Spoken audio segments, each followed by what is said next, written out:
अस्सलाम वालेकुम व्यूअर्स, मैं ज़यामल तरीन एक बार फिर हाजिर हूँ एक नई वीडियो के साथ जो मैनी लेसन के हवाले से। मैनी लेसन मतलब छोटा जो लेसन है उसके हवाले से जिसमें हम प्रीपोजिशन को डिस्कस करेंगे। प्रीपोजिशन हमारे पास दो किस्म के प्रीपोजिशन हैं, एक है इन और एक है इनटू। इन और इनटू के दरमियान क्या फ़र्क है, इनको कहाँ पे इस्तेमाल करते हैं, इस के दरमियान फ़र्क के हवाले से हम पढ़ेंगे। इस फ़र्क के बारे में पढ़ने से या जानने से पहले मेरा चैनल ज़रूर सब्सक्राइब करें, वीडियो को लाइक करें। कोई क्वेश्चन हो, कुछ सजेस्ट करना चाहते हो तो कमेंट ज़रूर करें। आते हैं वक्त ज़ाया किए बगैर, जाते हैं अपने टॉपिक की तरफ। आज का लेसन है इन और इनटू के बारे में। इन कहाँ पे इस्तेमाल करते हैं, इनटू कहाँ पे इस्तेमाल करते हैं। इन को हम उस वक्त इस्तेमाल करते हैं जब कोई शख्स, कोई चीज़ ऑलरेडी किसी कहीं मौजूद हो, उस वक्त हम क्या इस्तेमाल करेंगे, इन इस्तेमाल करेंगे। और इनटू जब कोई चीज़ मौजूद नहीं हो, बाहर से अंदर आ रही हो या किसी और चीज़ से अंदर आ रही हो, तो उसके लिए हम क्या यूज़ करेंगे, इनटू। एग्जांपल लेते हैं कैसे, इनटू मूवमेंट के लिए यहाँ पे मैंने मेंशन किया है कि ये मूवमेंट करता है। इनटू उस वक्त हम यूज़ करते हैं जब कोई चीज़ मूवमेंट कर रही हो। He will come into class 5, वो क्लास 5 आएगा, मतलब बाहर से आ रहा है। जब बाहर से अंदर आ रहा है तो इसके लिए हम क्या यूज करेंगे, इनटू। अब वो क्लास 4 से आ रहा है क्लास 5 में, वो क्लास 5 में मौजूद नहीं है। जब पहले से मौजूद ना हो और बाहर से अंदर आए, उसके लिए हम क्या यूज करेंगे, into. He will come into class 4, class 4 से क्लास 5 आ रहा है। अब क्लास 5 में ऑलरेडी मौजूद नहीं है, इसलिए हम क्या, कौन सा प्रीपोजिशन यूज करेंगे, into.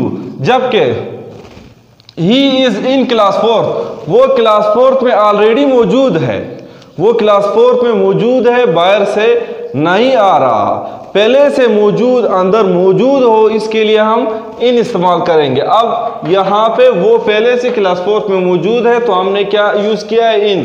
He is in class 4, वो क्लास 4 में मौजूद है।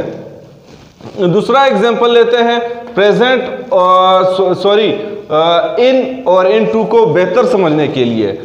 There is less water in the jug, jug में कम पानी है या बहुत कम पानी है या पानी काफ़ी नहीं है। अब जग में पानी मौजूद है पहले से, लेकिन कम है। हम कम के हवाले से बात नहीं करेंगे, पानी के मौजूद होने के हवाले से बात करेंगे। अब इसमें पानी पहले से मौजूद है जग में। जब जग में पानी मौजूद है, पानी के मौजूद होने के लिए हम क्या कहेंगे, there is less water in the jug. यहाँ पे हम इनटू यूज नहीं करेंगे, ये इनटू हम यूज यहाँ पे नहीं करेंगे क्योंकि पानी ऑलरेडी जग के अंदर मौजूद है। जबकि इनटू में क्या है, इनटू में हम यहाँ ग्लास से पानी डाल रहे हैं, किस चीज में, जग में।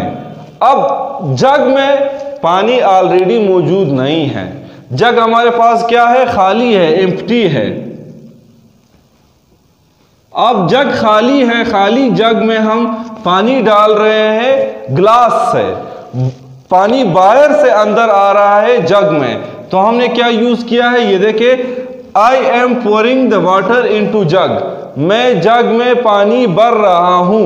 अब पानी भरना क्या है, मैं गिलास से जग में पानी डाल रहा हूं या गिलास से पानी जग में भर रहा हूं, तो इसके लिए I am pouring the water into jug. अब यहाँ पे हम सिर्फ इन इस्तेमाल नहीं करेंगे, यहाँ पे पानी मूवमेंट कर रहा है, बाहर से अंदर आ रहा है। बाहर से अंदर आने के लिए हम कौन सा प्रीपोजिशन यूज करेंगे, इनटू। ऑलरेडी मौजूद हो, उसके लिए हम प्रीपोजिशन यूज करेंगे इन ऑलरेडी एग्जिस्ट हो। और इनटू मूवमेंट के लिए बाहर से अंदर, from outside to inside, then we use into preposition. यहाँ पर अगर कोई मसला हो, समझने में कोई मुश्किल हो, परेशानी हो, आप कमेंट करें, कमेंट में पूछ सकते हैं। वीडियो को लाइक करें, चैनल को सब्सक्राइब करें, मसला हो बिल्कुल पूछे। नेक्स्ट वीडियो में मसला आपके लिए हल कर दूंगा। और भी अच्छे अच्छे बेहतरीन प्रीपोजिशन यूज़ होंगे अगली वीडियोस में भी हम पढ़ेंगे। इनसाइड और इनके दरमियान फ़र्क, इन द फ्रंट और इन फ्रंट के दरमियान जो फ़र्क है उसके बारे में पढ़ेंगे। नेक्स्ट वीडियो को मिस ना करें।